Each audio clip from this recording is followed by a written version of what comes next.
How you doing, guys? This is Elisha coming to you for day 12 of my self-actualization experiment. And this really is an experiment, man. I'm going through this process for the first time, figuring things out.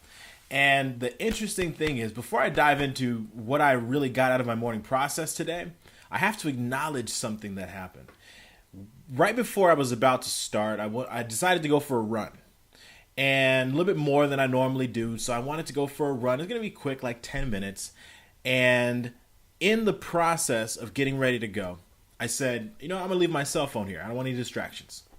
So immediately, as soon as I said that, my mind starts coming up with all the problems with that decision, all the issues with it, all these, and I actually felt myself like taking a step back, and almost as if I was watching a child complain or give excuses or give its reasons why it should have what it wants. And I just remember thinking and listening and sitting back and just watching my mind go through this process of all these cautions of what happens if there's an accident, or what happens if this goes wrong and that goes wrong. And man, my mind can come up with all of our minds, I'm sure, can come up with some crazy things. What happens if you get into an accident? What happens if this happens? What happens if, a car jumps the curve and hits you? What happens if someone else is in an accident? What happens if someone tries to rob you? What happens? All these different stories, right? What if there's a massive earthquake and there's a huge crack in the ground and you fall in, right? And the mind comes up with these stories. And as I recognize that this is happening, and what I did was, I realized that the very first gut decision that I made was the one that was the most in alignment with me, with my purpose, with the decision that I had made. And the opinions that were coming afterwards from my mind it's not that they weren't valid, it's that they weren't in alignment. And I could have gone with them. Yeah, that makes sense. What if something happens? Worst case scenario, okay, great, I got my cell phone. But you know what? I realized that in life, in so many things that we are in, we have decisions around who we're going to listen to. See, our mind isn't necessarily us telling us what we should do that's the best thing for us. One of the functions of our nervous system, one of the functions of our mind is to keep us safe. It's to sound the alarm. And what it does in many cases, it brings up issues and stories and fears where there aren't any. It brings up problems where there aren't any, in an effort to keep us safe. And to do that, it wants to keep us in our comfort zone. It's more comfortable for us to be out and about with our cell phone instead of without. It's more comfortable to have, that type of thing with me. Not having it with me is not normal. It's not what I'm used to. So my mind wants to keep me in my comfort zone. It wants to protect me. And that doesn't necessarily mean that it's bad, but it doesn't necessarily mean that it's good.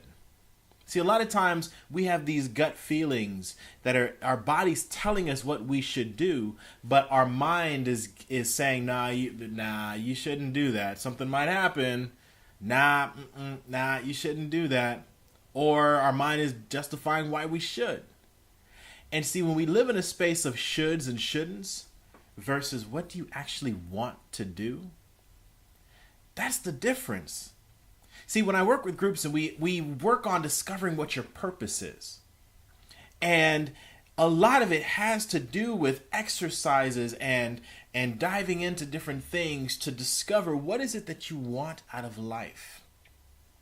And in diving in and understanding what it is that you want, we have to separate that from the shoulds and the shouldn'ts.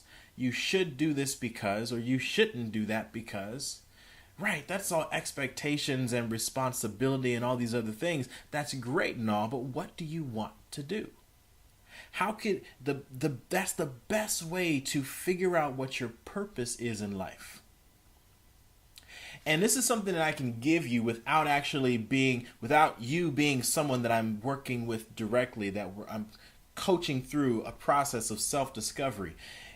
this is the best way that I can help you to understand, truly understand your purpose.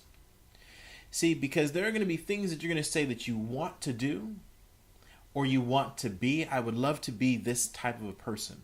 I would love to have a person that has this career. But then your mind is going to say, what makes you think that you can do that? You don't have a degree in that area. Or what makes you think you can help animals? You're not a veterinarian. What makes you think you can work on shuttles or rockets? You're not an engineer or a rocket scientist.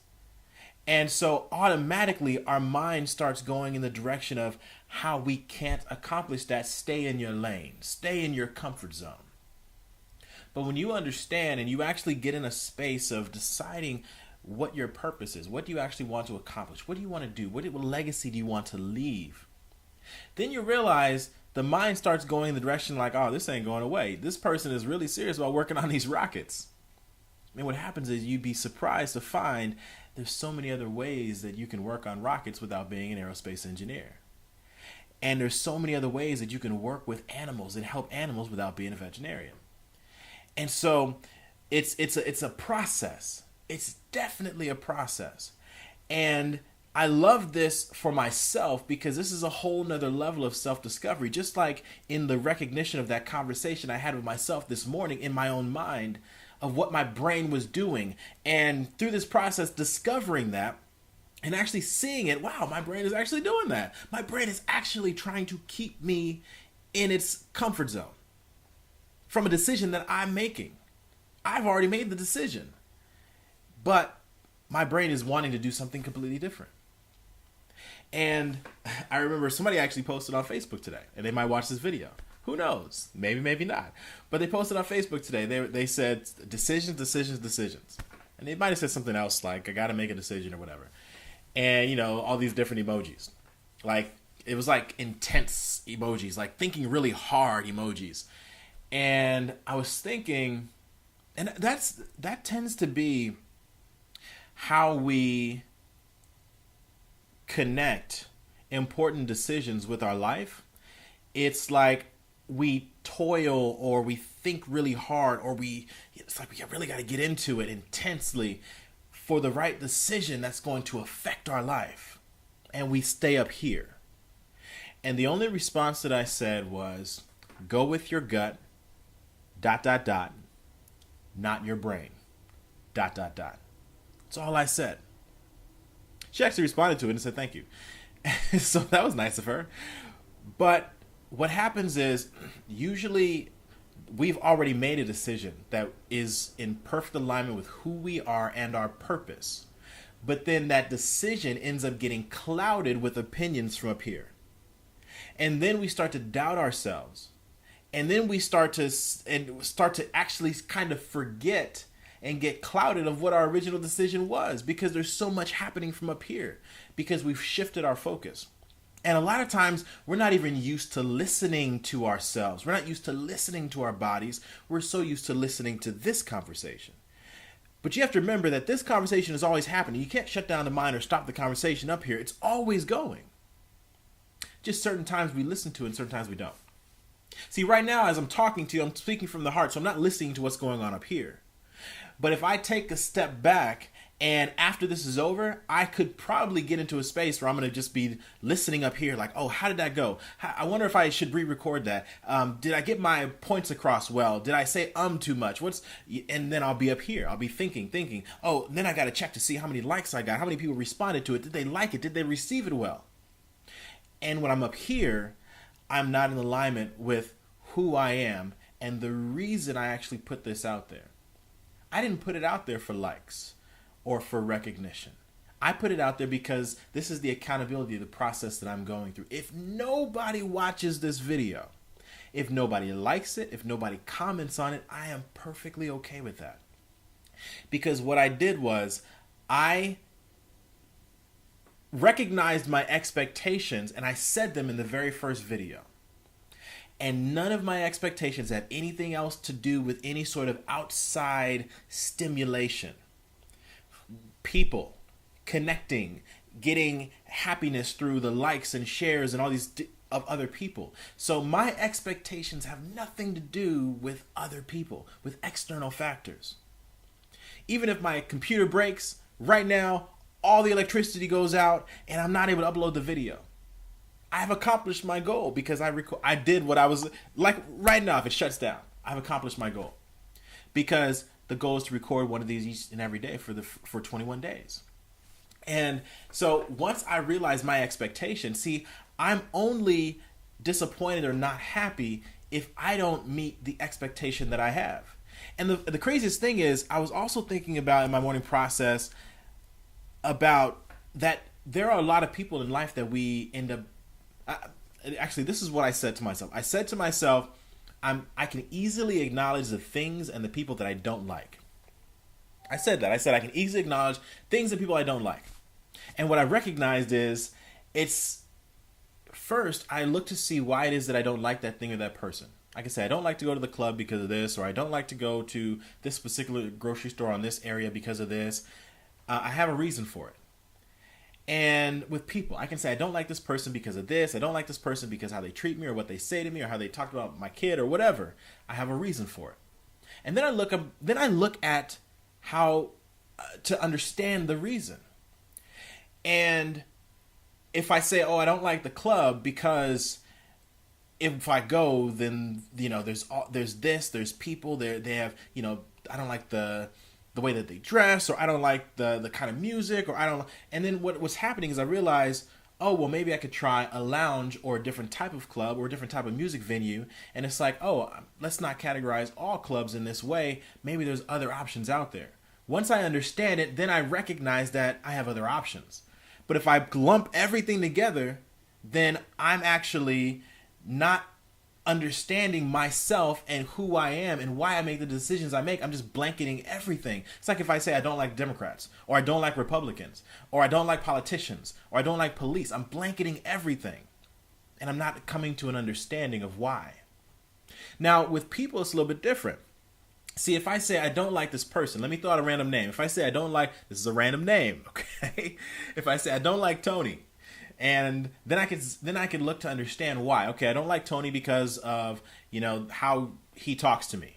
He always talks in a negative way, or talk down to me, or cursed me out, or whatever. That reason, and then I look to see how, to understand that decision more. Now I know why. Now I need to understand our relationship and that decision of why I made that connection. And then I can say, well, there are other people that have cursed at me or have talked in a negative way that I'm still okay with. Oh, so what it is, the reason I don't like Tony anymore isn't because the way they talk to me or how negative they are. It's because I expected more from Tony.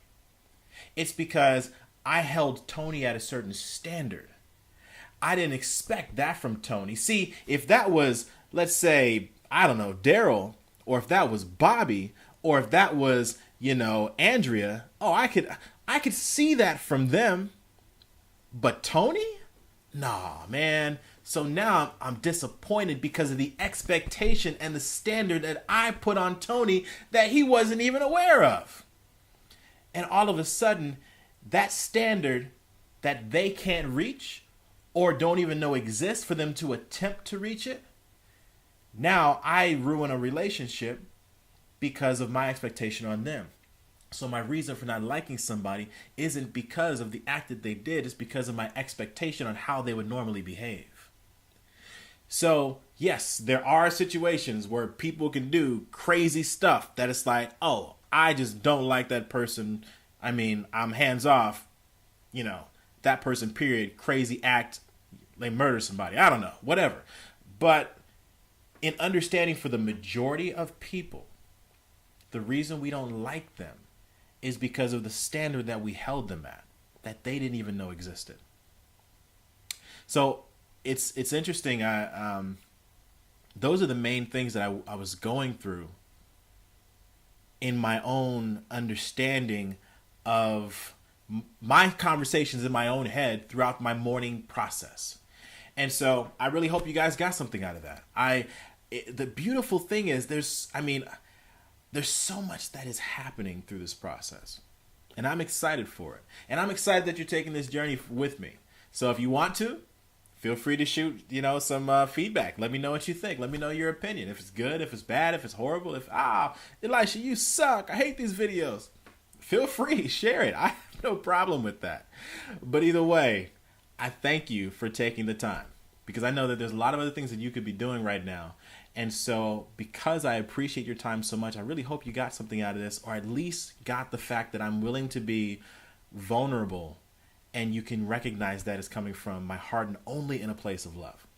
So thank you again. I appreciate you all, and have an amazing rest of your Wednesday, and I'll see you tomorrow.